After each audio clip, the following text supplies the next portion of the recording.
We're often, self-serving beings as humans, and we're often thinking, self-preservation and so on. Me, what should I do? Me, I, all these pronouns you use. What about them? What about they? Start thinking about what you can do for other people. At that time, who was the guy, who was the man, and who still is the man? That is Mark Smelly Bell. And he is the creator of the Slingshot, which is an amazing piece of equipment used to help get your bench press stronger. And what I want to talk about this week is people's opinions and how they don't fucking matter. This is one of my favorite fights and probably one of the most famous slams or suplexes that ever happened. We're talking about Fedor Emelianenko versus Kevin Randleman.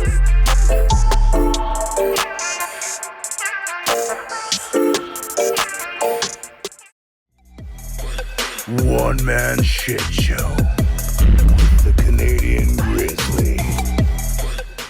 What is up, everybody, and welcome to the One Man Shit Show, episode 9.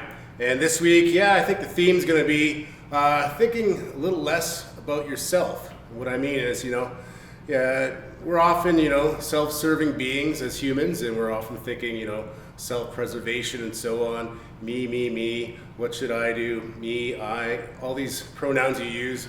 What about them? What about they? Start thinking about what you can do for other people. I find the more I kind of take myself away from myself and worrying about my problems and who I am and what's going to happen with me, and more about how can I help this person, how can I help my clients, how can I make someone else's life a better place. That really separates your life from this selfish kind of way you're leading your life. And I truly feel that you'll feel a lot better when you start thinking this way. So try it out this week. Just be a little less selfish out there and think about some other people while you're at it. A douche!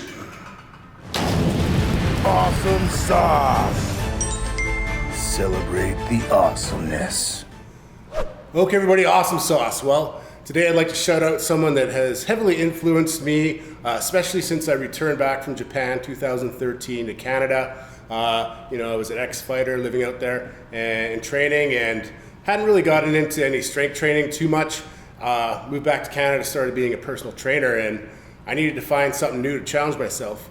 And you go on YouTube, and at that time, who was the guy, who was the man, and who still is the man? That is Mark Smelly Bell.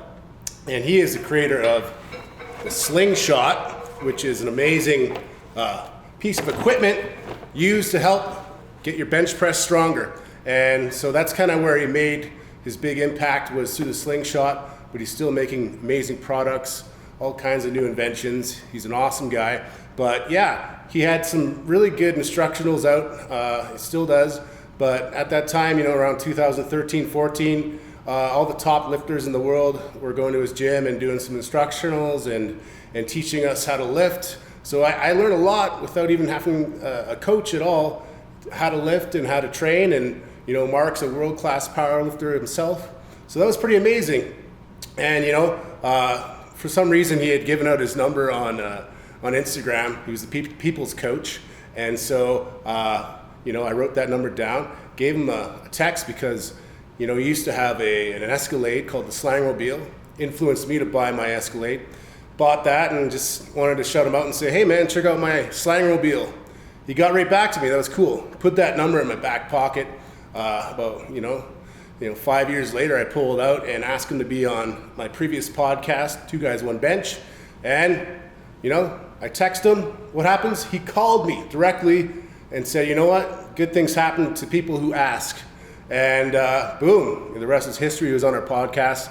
And so I just wanted to say, he's really influenced my lifting career and my career as a personal trainer, helping people. And I'm reaching out more now with my podcast, trying to help people, educate people. So it's amazing to have a guy like that out there and know that if I had to, I could probably give him a call and he'd answer. And so I just want to shout out to Mark Bell. He's an awesome dude, and he makes amazing products. So in the Technique Geek, I'm going to show you how to use the Slingshot. Check them out. Mindset Minute. All right, everybody, Mindset Minute. And what I want to talk about this week is people's opinions and how they don't fucking matter. You know what? Everybody's got an opinion. They're kind of like assholes. Everybody's got them and they're all shitty. And it's not your responsibility to wipe that ass. No, throw that toilet paper out. You know, you don't have to worry about what people are thinking about you, you know. Luckily, well, not luckily, but, you know, growing up, I was a thick little kid. Today's standards, no, I was skinny, you know. I look at some kids today and they're severely obese, but back then I was a thick young man. Here's a picture. And, well, you know, kids would bug me. They call me fat and husky and they make fun of how big my legs were. I had big calves back then. And, you know, that really got to me for a while, but then I just learned to build a thick skin and not worry about what other people thought of me. You know, that was my kind of way to go through junior high, high school. People, you know, oh, look at this kid. And then, boom, look at me now. I grew up to be, you know, a pretty strong motherfucker. And that's because the thick skin and that structure that I had that was thick. You know, I'm thankful for that. So that got me through those hard times. And I really don't think you should pay much attention to people's opinions because, you know, everybody has these opinions of different people. They change like the weather, you know? So what you need to do is just worry about yourself and your opinion of yourself and always hold yourself in a high standard, in a high light. And if you're up to good things and being positive and doing good things for other people, you should probably have a pretty good feeling of who you are. If you're a piece of shit and you're going through life doing shitty things, well then, yeah, you should have that asshole, that shitty opinion about yourself. So what I want to say is, don't worry about what people are saying about you or little snide comments, especially, you know, on the internet or wherever, little whispers here and there. No one ever says shit to me to my face. I might hear something through other people. Oh, did you hear what this guy said about Russ? Or, you know, some sort of, you know, alternate way of getting to me, but it's never directly to me. You want to say something to me, to my face? Bring it on. But unless you do that, I don't give a fuck what your opinion is. Classic fights. Fight-o. Okay, everyone, classic fights. And this is one of my favorite fights and probably one of the most famous slams or suplexes that ever happened. We're talking about Fedor Emelianenko versus Kevin Randleman. It was June 20th, 2004. I was living in Japan at the time and at the Saitama Super Arena, which hosted the most famous Pride Fighting Championships, Pride Critical Countdown 4. And so, yeah, it was a huge fight because Kevin Randleman is known as one of the best wrestlers to ever do it. He was a UFC champion, and you know his senpai or his elder was Mark Coleman, another UFC champion. These guys are part of Hammer House. Two guys that looked like bodybuilders, just jacked on all of the supplements. Let's just say that. And so going against the guy Fedor, he looks like he was on all of the vodka shots with the dad bod and everything, but you know, the fight turns out the way people thought it was going to be. You know, Randleman takes him down, gets him down, get back up, and then boom, he gets his back, standing up, and sends him into outer space, and then 100 miles an hour down onto the mats, and boom, everybody thought, you know, Fedor might have died. Nope, he's Russian as fuck. He just kind of, you know, shakes it off. He's working from his back. Randleman's on top. He gets a reversal. Proceeds to get a good position on top and then puts him in a double wrist lock or a Kimura lock and taps his ass out. Talk about an amazing come from behind or come from near death. It was a great fight and one of the best highlights ever to come out of Pride Fighting Championships. So I want you to check that out, watch that whole fight. Adoosh! Level up.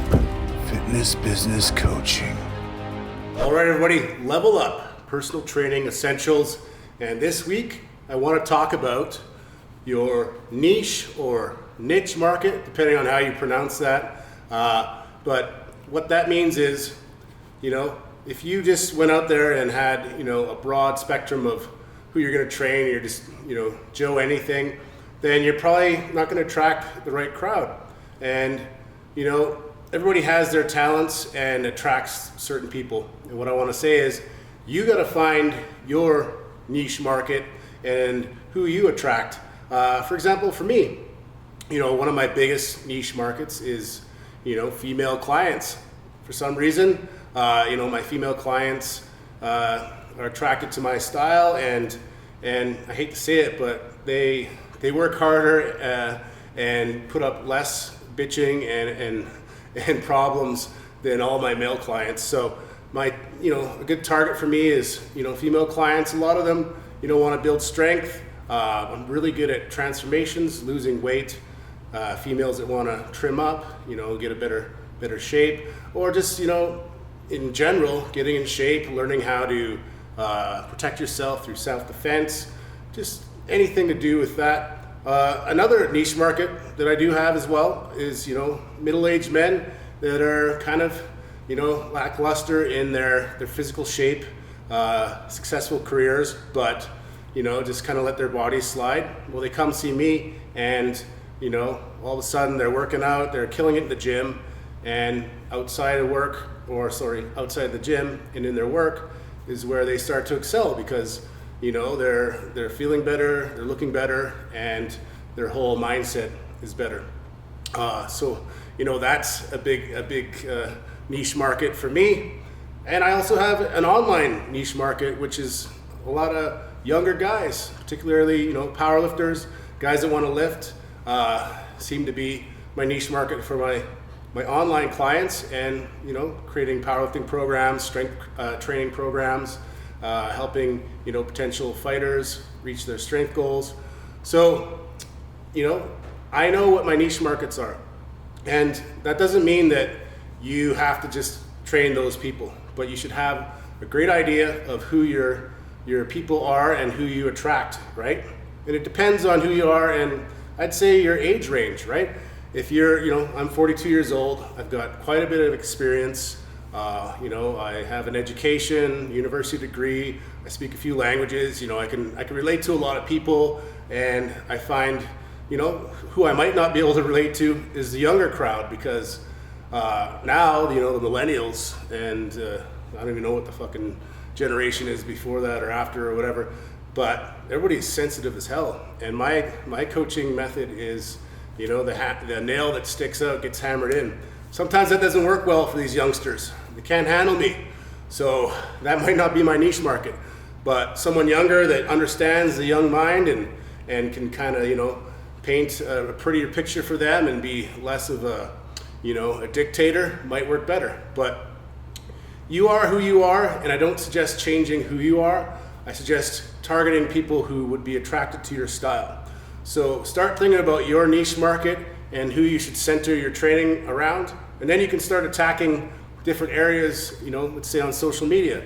If your niche market is younger people, obviously Instagram is probably the best way to go. Maybe even TikTok, I don't even know what the fuck that is. Snapchat, whatever that is, I don't do that.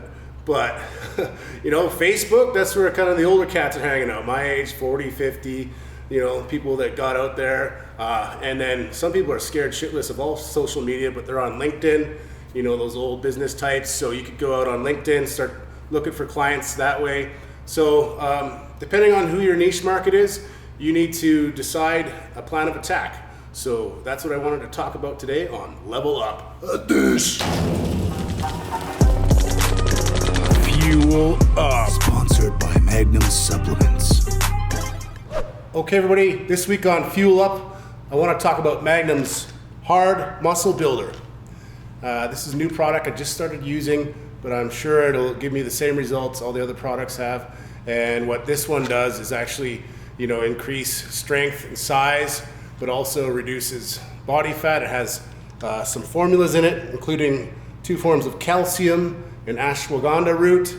And not only that, it also has a lot of vitamin D in it, so that, you know, it boosts your immune system. And vitamin D on its own is almost like an anabolic, you know, kind of steroid on its own. If you're deficient, you're not working properly. So when you have it in yourself, it creates a real anabolic environment where you're sure to grow strong. And so I recommend you try this. I'm gonna let you know how it goes in a few weeks, but everything else is working tremendously. DNA, volume, that stack. I throw some main brain in there as well, and the fasted cardio right before my workouts. And I gotta tell you, it's working. I'm losing weight, getting stronger, looking better. Here we go. A douche.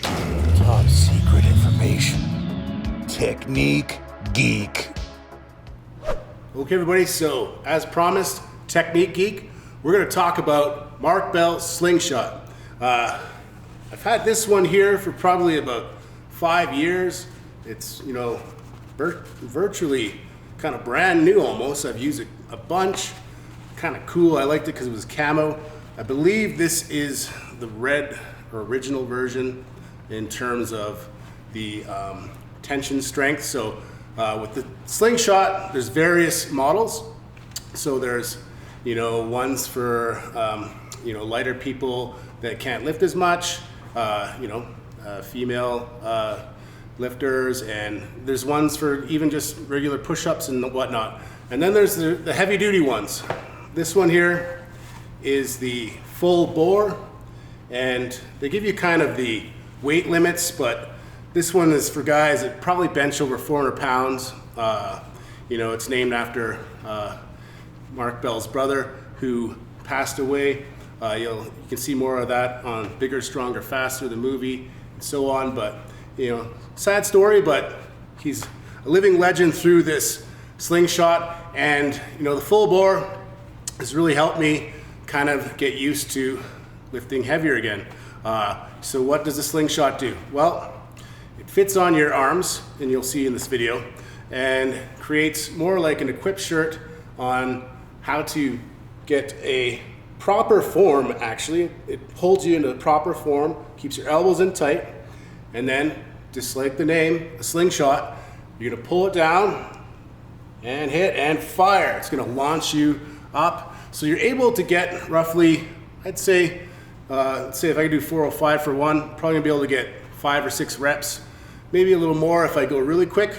But what it's gonna do is allow you to hold weights in your hands that you're not used to for that amount of time. Like I could even put on probably 455, get that for a few reps. So what it's helped me in the past is, you know, I never thought I'd be able to bench 455 before. Did it a bunch on the Slingshot, slowly grew up to it. And then, you know, I've hit, you know, 460, touch and go in the gym. And so it's really helped my brain get used to, my CNS actually, get used to handling that weight in my hands. And what's cool about it is all the way down and then to about halfway up, you know, the weight's still pushing you down, it still feels the same. Here, that first 6 inches or so, that's gonna be where you get that Slingshot motion. But the rest, all the way to the lockout, is almost like you're lifting, you know, the actual weight. So you're gonna get that huge payoff in your triceps, which are for lockout, and I find it's a great accessory. What I like to do is use it towards the end of my workout, where I go to my top set. Maybe let's say I hit up, you know, 405 for one, and then I want to max out a little more, get my body used to that. I'll throw on full bore Slingshot, and I'll bang out probably 3 more sets of 5. So my body's just getting used to that weight in the hands. So it's an incredible way to get your body used to lifting some heavy ass weights. Another thing is, and the reason why Mark Bell created the Slingshot is, it's a great way to lift if you have an injury. So I'm not sure if you guys have ever, you know, been as crazy enough to get a pec strain or even tear a pec.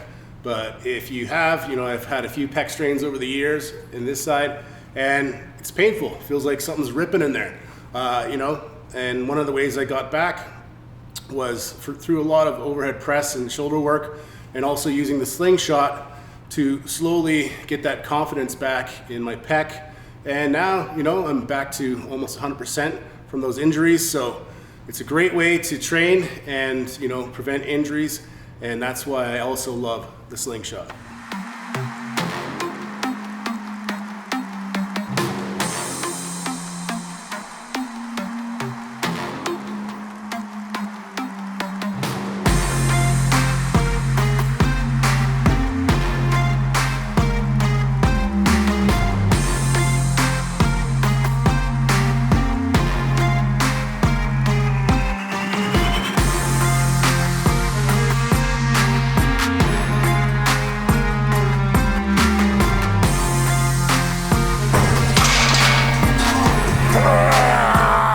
everybody, there you have it. The one-man shit show. Just finished benching 405 for 5 with the Slingshot by Mark Bell. Pretty awesome. I'm happy where my strength is right now. I'm sure I'll be able to do that without the Slingshot pretty quick. And you know, I also wanted to thank my other sponsors, Resolute Strengthwear. These are actually knee sleeves, but I got some legs for arms, so I use them on my arms as well. And Bridge City brand, this cool ass shirt, born to lose. We're all born to lose. It's what we make out of it when we pop out of that hatch and start screaming and, you know, turn our life around or give in to the weakness. And so I also want to thank Punchline. You've seen it on my other podcasts. Awesome equipment for boxing and learning how to duck and weave. I got a commercial coming out for that. And so thanks for all the sponsors. And don't forget to, you know, get your life in check, because if you don't, your life is going to be a shit show. So keep your mind and your body in check, or that's going to happen for sure. A douche!